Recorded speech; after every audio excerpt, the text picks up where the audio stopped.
Hi, I'm Isha, and today I'm interviewing Dr. Jean Lao Chin.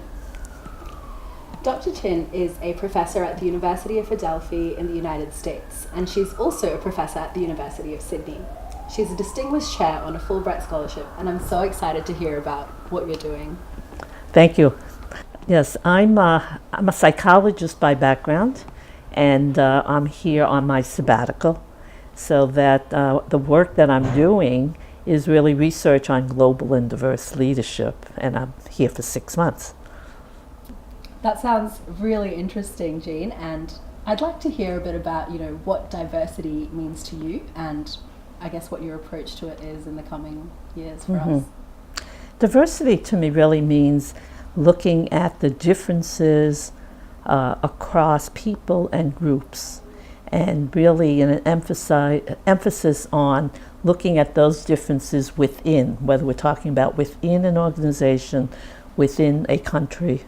And I use that as opposed to international or global, which is between countries and between those associations.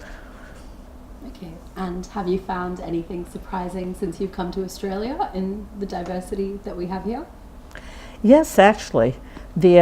Because on the one hand, I expected the similarities in language, and origins in some ways to be more similar, but found the differences, even though we both speak English, the difference in accent tone as well as use of words has been quite interesting in terms of the differences between the US and Australia. But also the differences, and I think I can give an example, that the question for me in the US of always being asked, where are you from, is one that when I'm asked by the majority culture, first, that's the first question I get asked. And secondly, the expectation of the answer is, where are you from in China? I was born in the US. And therefore, when I always learned to say growing up that where you're from or what are you, it was China or being Chinese. And it was not an acknowledgement of my being, quote, an American. And that ended up, for me as well as many others, being quite offensive, in always being asked that.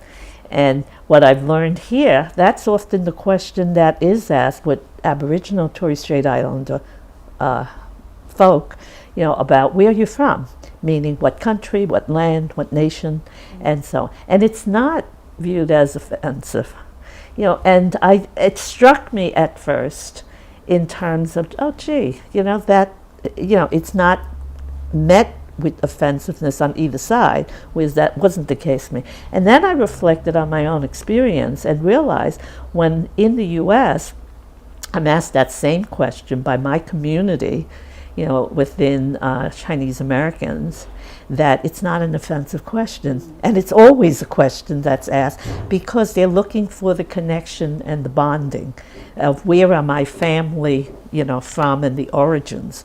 Whereas when I'm asked by that in terms of white Americans, the expectation is I'm a foreigner, I don't belong. So that that was very eye-opening in terms of me reflecting on my own experience and the experience of the differences, here and in the U.S., and really does speak to the issue of diversity, what we need to pay attention to, in how we go about in our lives and work and so on. Okay.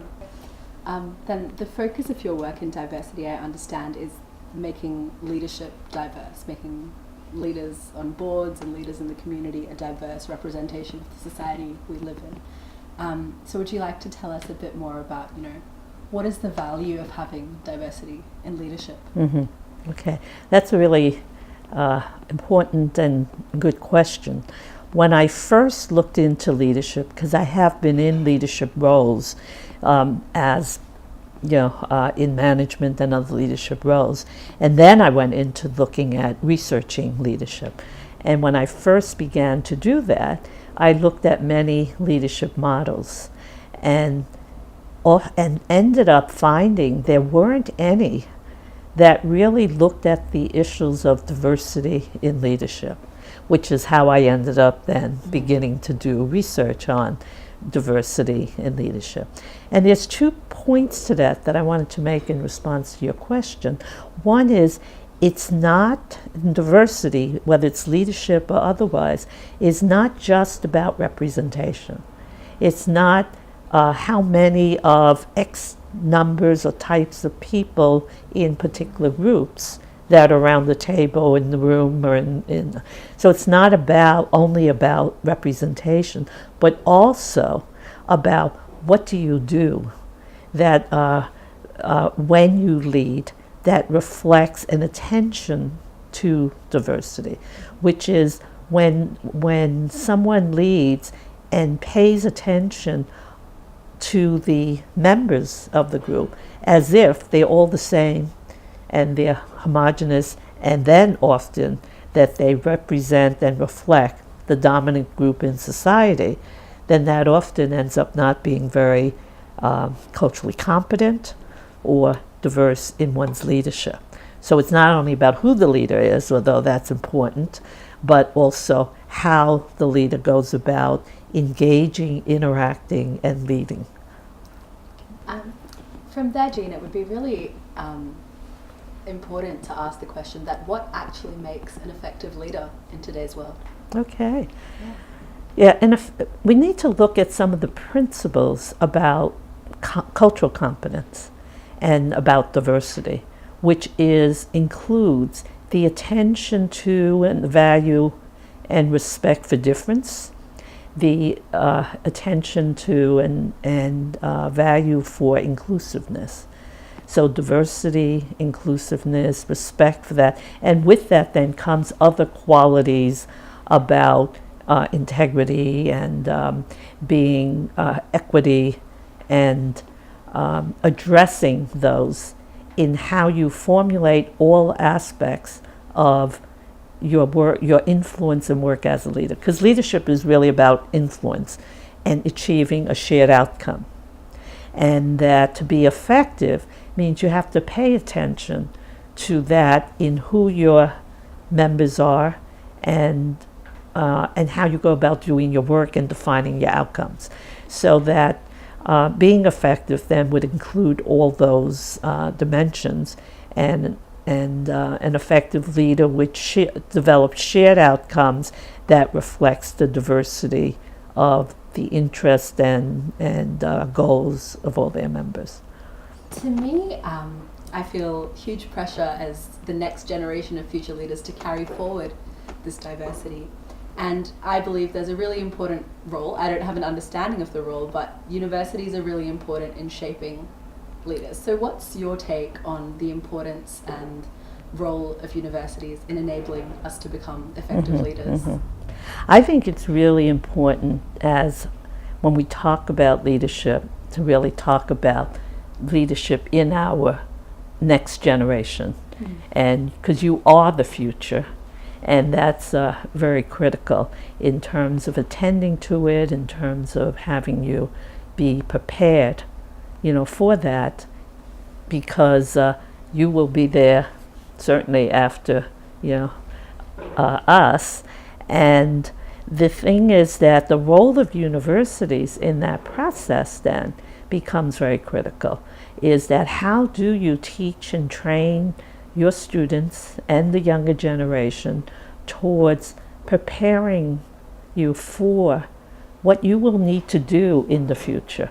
And I emphasize that because the emphasis on education has traditionally, in the 20th century, been more on developing skills.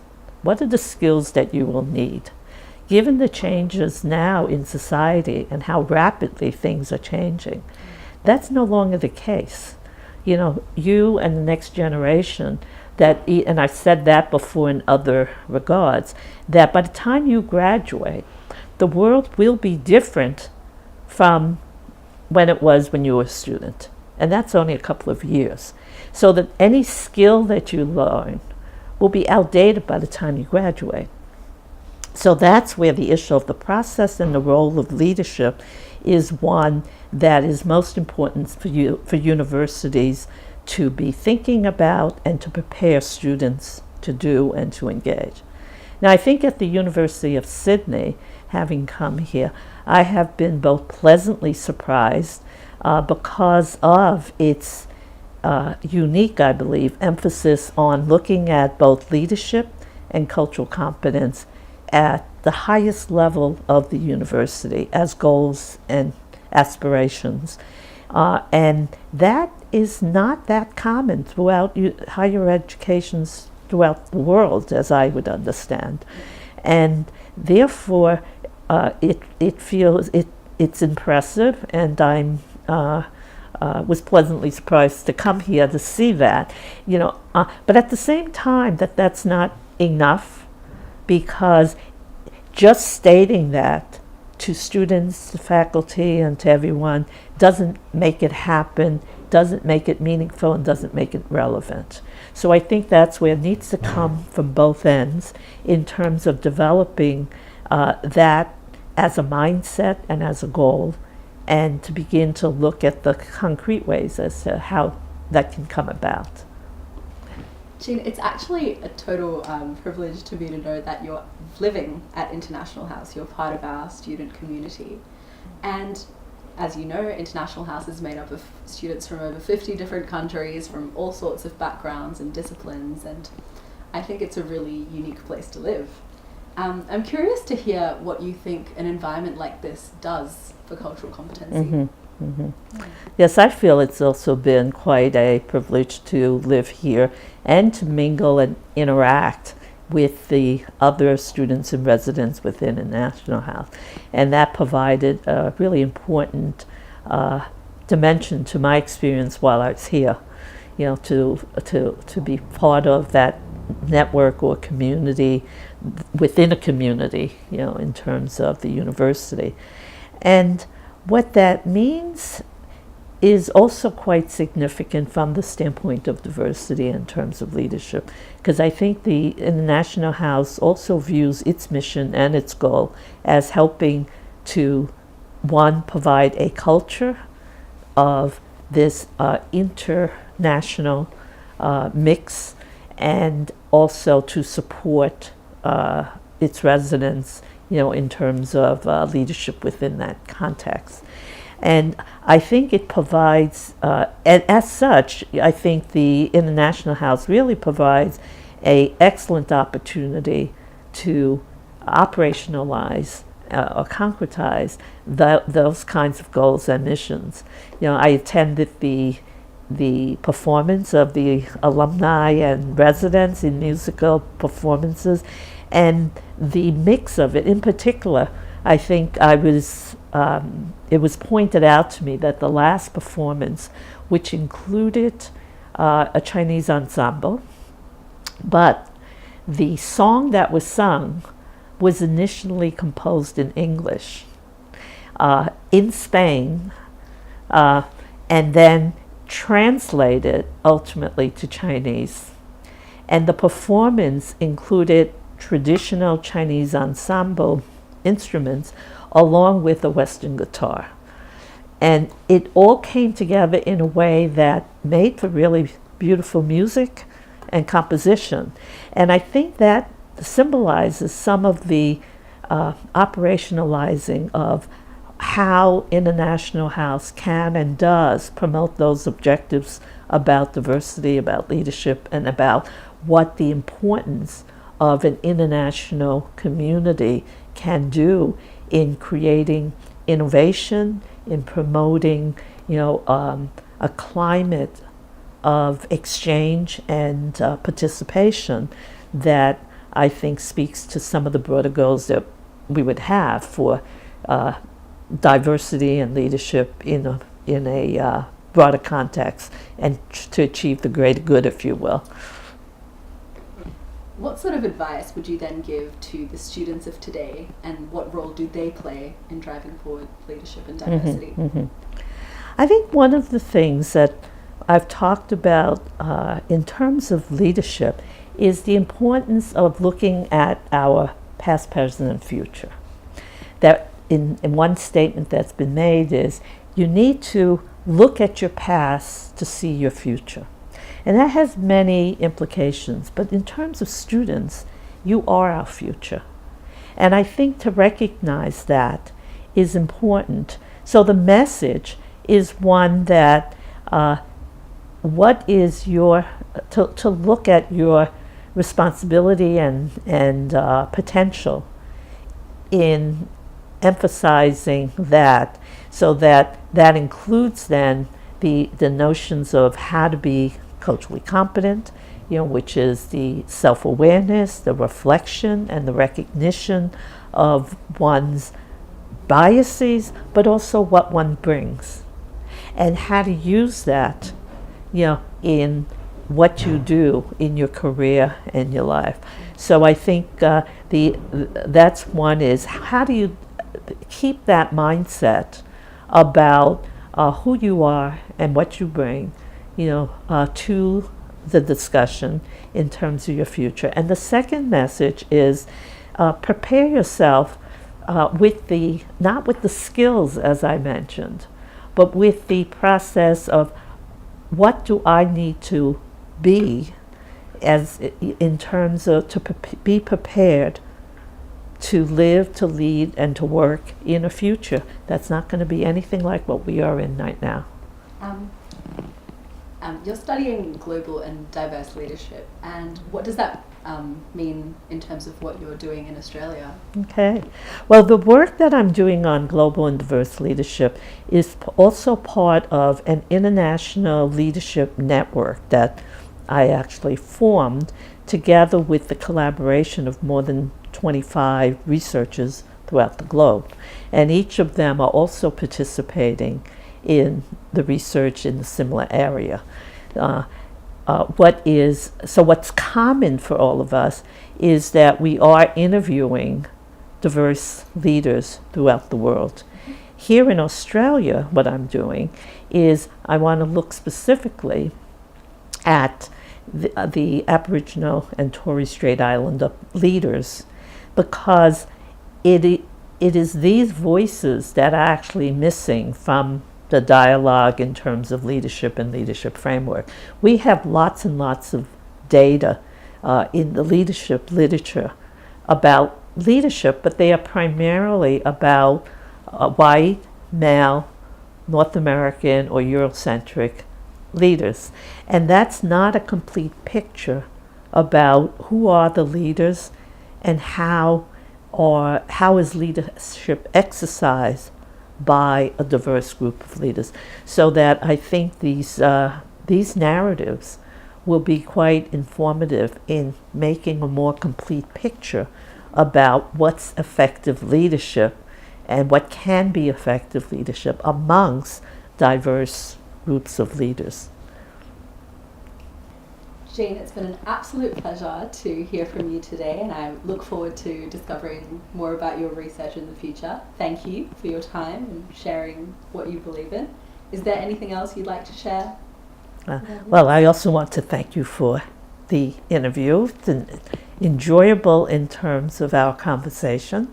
I think the only thing I would add is that I'm certainly open and welcome anyone who would like to know more about the research or to participate in any aspect of looking at the global and diverse leadership work that I'm doing, and do contact me.